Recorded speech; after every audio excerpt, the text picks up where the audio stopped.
The Duke and Duchess of Sussex have scarcely returned to the UK after cutting ties with the royal family in March 2020. The pair briefly stopped in to see the Queen on their way from California to The Hague for the Invictus Games earlier this month.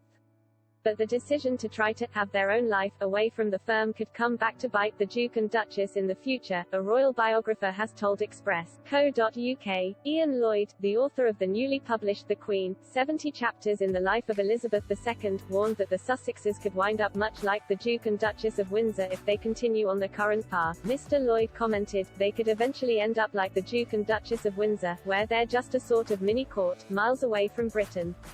This would effectively become a sad version of the British royal family abroad, he added.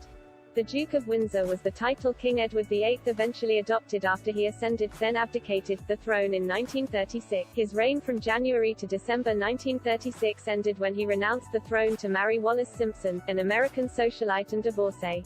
He is the only British monarch to have voluntarily given up the crown. During the 1930s, the then heir met Ms. Simpson and fell in love with her, before attempting to pursue marriage once he took the throne. But opposition from the senior royal ranks, the church, and many politicians made up the king's mind to renounce his reign. As George VI took over as sovereign, he granted his elder sibling the title of Duke of Windsor, although the Duchess, once she married Edward, was not permitted to use an HRH title. The couple then spent the rest of their marriage, and lives together, living in Europe and occasionally returning for the odd royal engagement.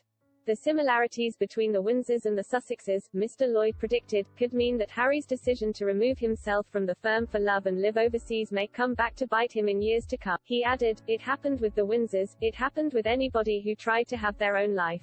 Mr. Lloyd raised the possibility that the Duke and Duchess of Sussex, attempting to at once distance themselves from royalty yet profit from association with the royal brand, could a tactic easily exhausted. He described how the likes of Netflix will want to discuss the Queen and royalty, but once that's exhausted, what is there? He posed. He warned, he might possibly run out of ideas. The Duke and Duchess signed a deal with streaming giant Netflix in September 2020, just months after breaking with the royal family. But Prince Harry's attraction to the likes of Netflix depends on his association with the royal family, Mr. Lloyd claimed. He remarked, I think he will try and keep in touch.